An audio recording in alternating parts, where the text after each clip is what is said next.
What's good, everybody? Hope y'all doing well. In this video, I'm gonna break down a beat I made for artists like Nardo Wick. Overall, I think it's a pretty simple and straightforward beat. I don't think I need to say too much. Let's just jump right into the sample.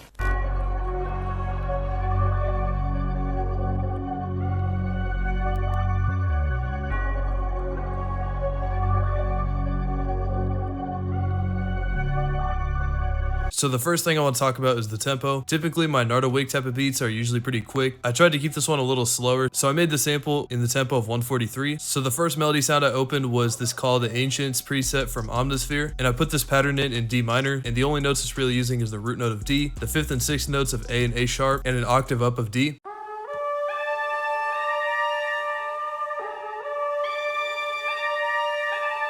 And the effects I put on it were RC20 on the Lush and Crunch Guitar 2 preset with the noise turned off. Then I put on Shaper Box on the Motion Rhythmer 2 preset. I put this filter mix down to 26% and then the master mix to 46. And then I put on Portal on this Pluck preset from the Experiment Club 1 bank. And lastly, for the effects, I put on Halftime on the 1.5 mode on the 1/8 loop setting. So with the effects, it now sounds like this.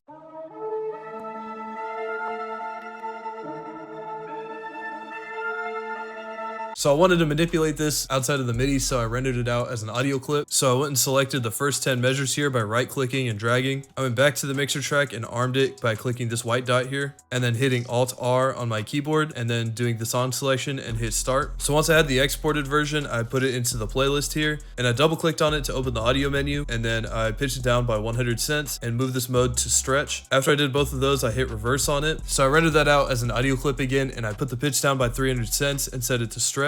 And I put a few more effects on it, the first being this high pass EQ, then RC20 on the Vinyl 3 preset, and then some more Shaper Box on the Tuber preset and the master mix at 11%. So this is what it now sounds like.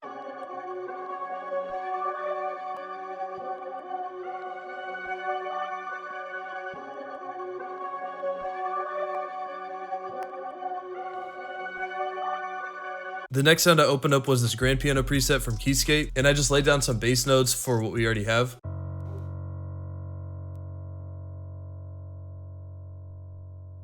Then I put this accent down.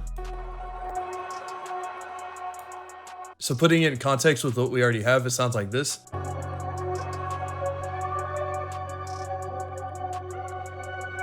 So for my next sound, I opened up Growler Moog bass in Omnisphere, and pretty similar to the last pattern, I just laid down a bass pattern using F sharp, and then I just put in a few notes just to change it up a little bit.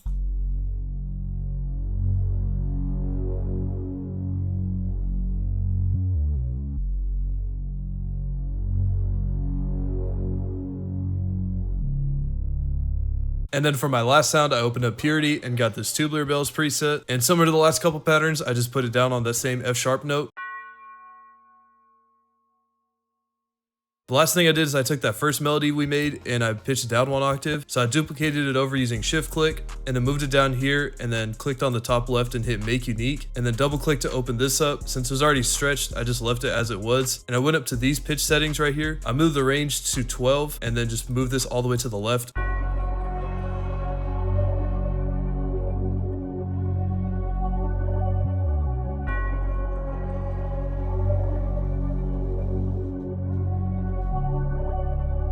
So now that I had all that, I have finished arranging this sample and I rendered that out as an MP3 file and I put it into a new project file where I did the drums. So when I put this into a new project file, I started with my tempo at 143. Then I double clicked on the audio clip and set the mode to stretch. And this keeps it at the same length no matter what I move the tempo to. So I'm back up to the tempo here and I moved it up to 152 beats per minute. And the last change I made to the sample is I just moved the pitch 100 cents. So the key of the finished beat is in G minor. So now going into the drums, I started with a clap and a snare sound and I layered them together. So this is the clap and the snare. So pretty typical clapper snare pattern, just put it on the 3rd beat of every measure.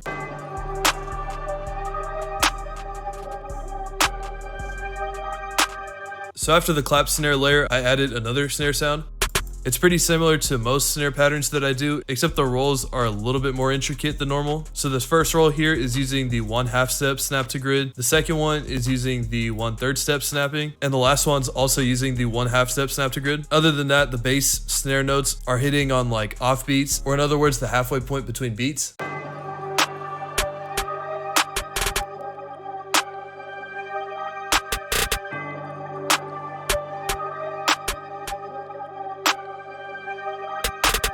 So after putting down that snare pattern, I then put in my hi-hats. And for this, I pretty much just use a basic 2-step pattern, and then I threw in a bunch of rolls here. I believe these two over here are using the 1/3 step snap to grid, and then these two are using the 1/2 step snap to grid. And then I also added these lower notes down here to add a little bit more depth to the hi-hats. Overall, I was trying to make these a little bit intricate and add some bounce to them.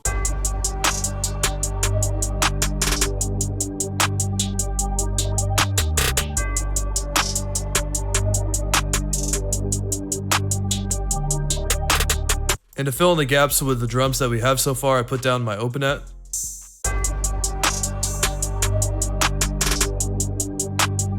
So after that, I put down my kick pattern, and this pretty much just hits where I anticipated the 808s were gonna be. This just makes it so that the drums hit a little harder, and it gives it more of that harder hitting and distorted type of vibe.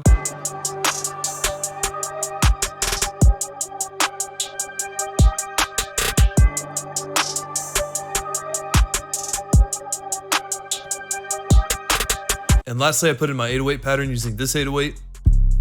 Similar to most 808 patterns, I just started with the root note and I turned the velocity up on all the notes. Pretty much the only two notes I'm using are G and D, the 1 and the 5 in the scale. I'm pretty much just utilizing the normal spots where the 808 hits. So on the 1 of the first measure, the 4th beat, 2nd beat of the 2nd measure, and the end of the 3. And pretty much just carrying that same pattern throughout the whole thing and just adding some variation here and there. I don't have any fancy rolls or anything. Pretty much all of them are using the line setting. So overall, this is pretty much what the finished beat sounds like.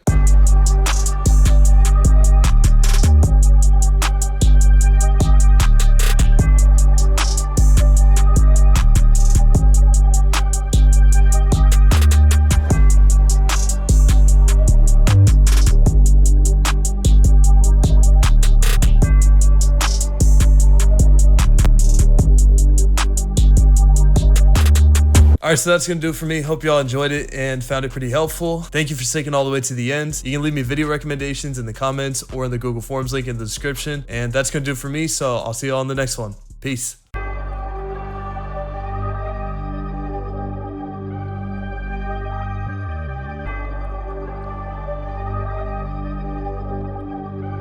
Roll up, Tess.